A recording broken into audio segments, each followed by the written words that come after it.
So I hate keeping a problem unsolved, so we're going to go ahead and work on this problem. So the issue is that I can't just immediately say A is 0, B is, right? Otherwise, I can't just simply say, right, if a letter is equal to A, you know, sightings, I could do this. Citing 0 plus equals 1. And then I could do this. Citing 0 plus equals 2.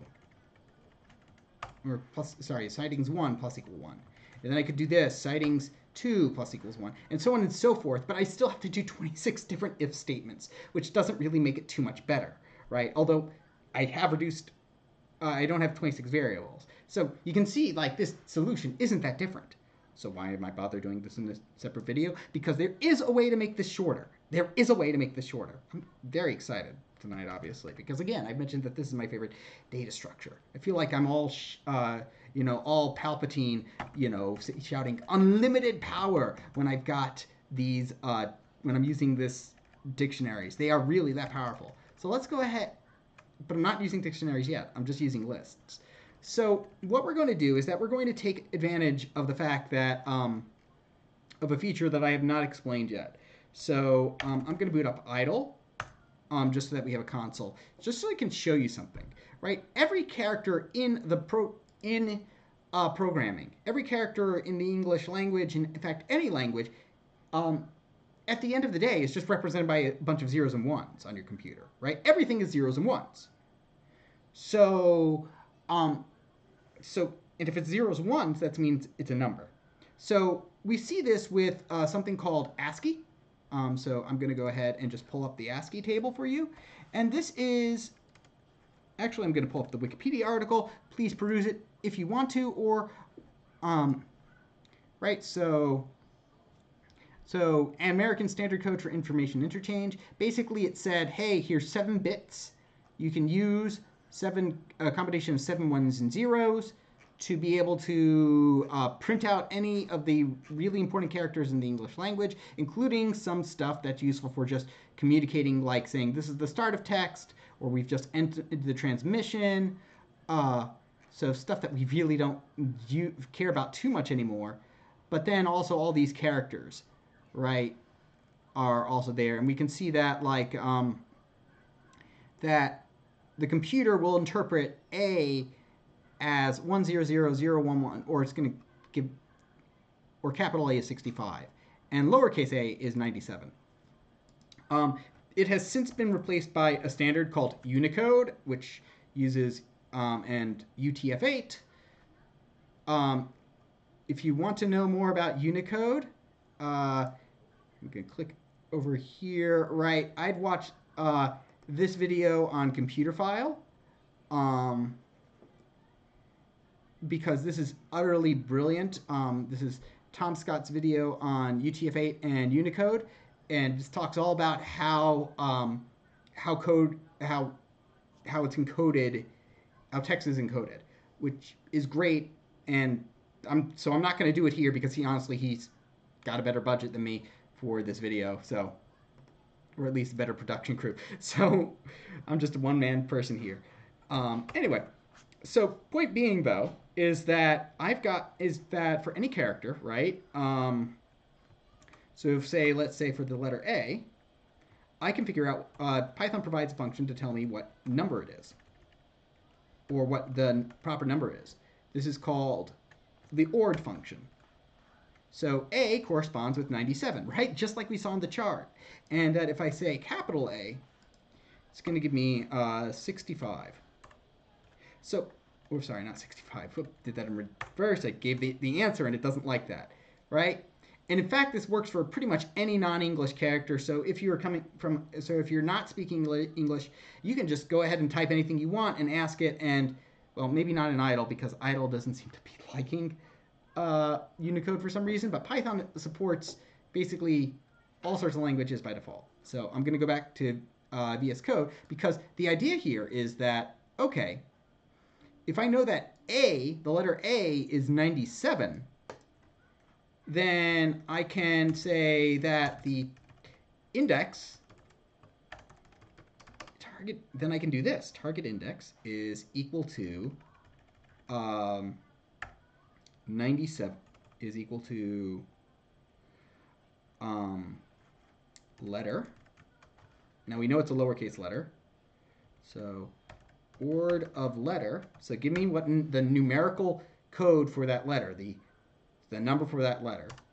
And then what I'm going to do is I'm going to subtract, and this is going to seem really weird. This is the part that's probably going to trip you up. A. So what's that? It means I'm subtracting this to 97. And effectively, I'm subtracting 97 from this. Effectively, what this does is that basically this converts letter from 97 to, let's see, dread, I shouldn't have closed idle so soon. So what is Z? What is Z? Or as in other countries might call it Z. What is Z? So 122. So from 122 inclusive, right? That's what that notation to the range 0 to 25.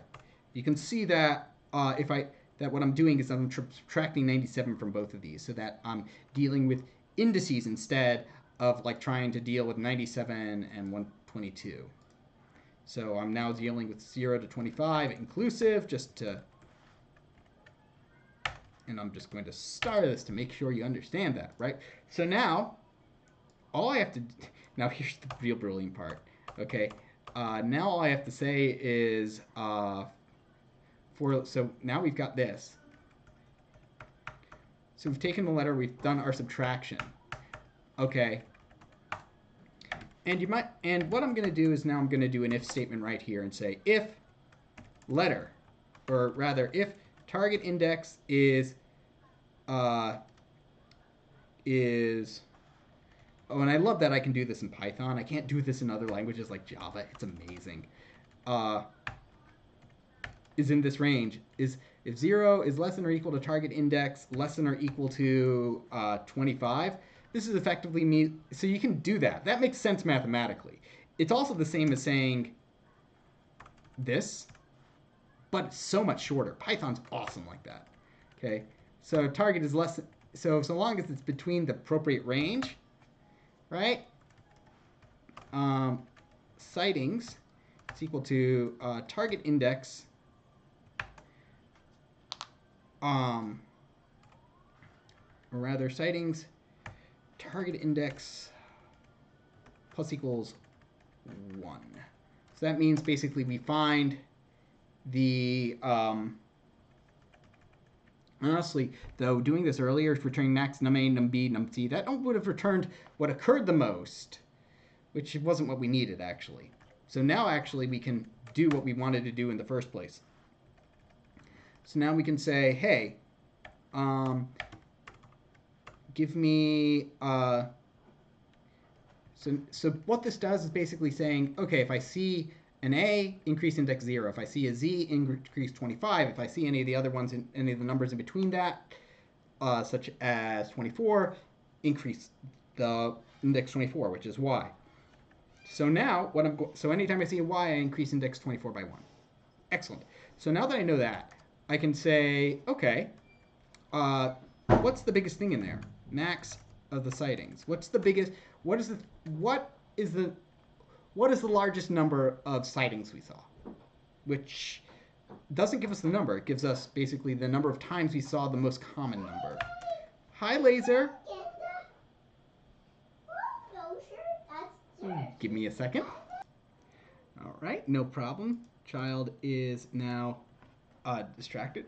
So anyway, I just realized I didn't explain why I did that, right? This is because not every single letter in the string, or rather not every single character is a letter, right? This, comma for instance, is not a letter, so if it doesn't come in this range, we're not going to accidentally count that, right? Right, comma won't accidentally be in this range. So that's why I did this bit. Now, so this will give us the thing we saw the most of, so most sightings. Okay, so this gives us the number of times I've seen the most, but doesn't give us which letter that was.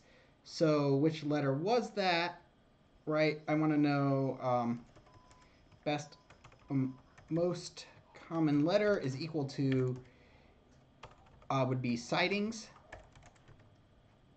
dot index of most sightings, right? So what this does, index of most sightings says, hey, this is the thing you've seen the most of, okay? This is the thing you've seen the most of. Tell me what index, or rather, this is the biggest number in sightings. Tell me what index it corresponds to, right? And so we're going to store that in most common letter, except that's a lie because we're getting a number, 0 through 25. Ugh. Okay, so one more step. Return. And now so return, what we're going to do is that we're going to return, well, most common letter plus ord of A. So we're going to add 97 to the most common letter, the 0 to 25. So we're bringing it back from the 97 to 122 range. And now we're going to throw it into the CHR function, the character function. And what does that do? That turns that is the opposite of the ORD operation. So this will convert it back into there. So now if I go ahead and run this code, actually, well, let's see if it errors. First off, okay, it gives me L. So somehow I did not break that. So now if I go ahead and run,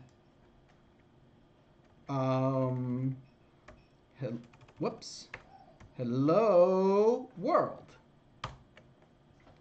Right? It gives me O. O is the most common letter. Now, as you can see, this was a pain to do. It was doable. Okay? This was really doable. But let's say I want the most common character.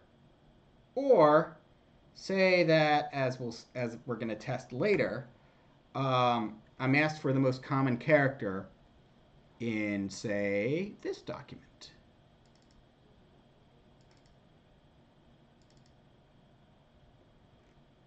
Well, the code we just wrote is kind of worthless now, isn't it? But like, can you do this? Well, let's go ahead and see. So that is chi. Yeah, that is chi. So, and if I pull up Python for a second, in here, right, see, if I ask for the ord of that,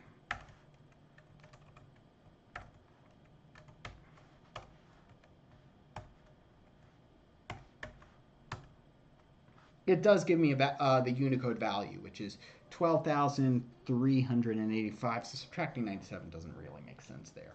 In fact, using a list kind of just falls apart here. So there's limitations to the code. So what I want to write is a function that's going to be super awesome to help us with this. But that's going to require dictionaries.